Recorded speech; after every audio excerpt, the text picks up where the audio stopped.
Το να πονάμε στην επαφή, ειδικά αφού έχει σταματήσει η περίοδος, είναι κάτι απόλυτα αναμενόμενο.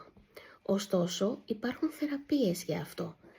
Η πρώτη θεραπεία είναι ένα τζέλ με ιαλουρονικό οξύ. Το ιαλουρονικό κάνει ενυδάτωση στην περιοχή, αναπλάθει το επιθύλιο και μας βοηθάει να μην πονάμε. Ήρθε σήμερα μια κυρία η οποία πήρε ιαλουρονικό πέρυσι όπως της το εξήγησα, αλλά δεν είχε αποτέλεσμα. Έρχεται φέτος και μου λέει δεν μου έκανε δουλειά.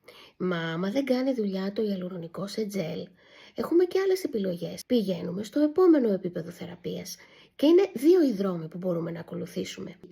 Ορμόνη, ιστρογόνο, τοπικά ή ενέσιμο ιαλουρονικό. Ανάλογα με τις επιθυμίες της γυναίκας και τα δύο θα έχουν αποτέλεσμα. Δεν αφήνουμε να πονάμε στην επαφή, θέλουμε να έχουμε επαφές και καλή ποιότητα ζωής και στις σχέσεις μας όταν σταματήσει η περίοδος και βρισκόμαστε σε μηνόπαυση.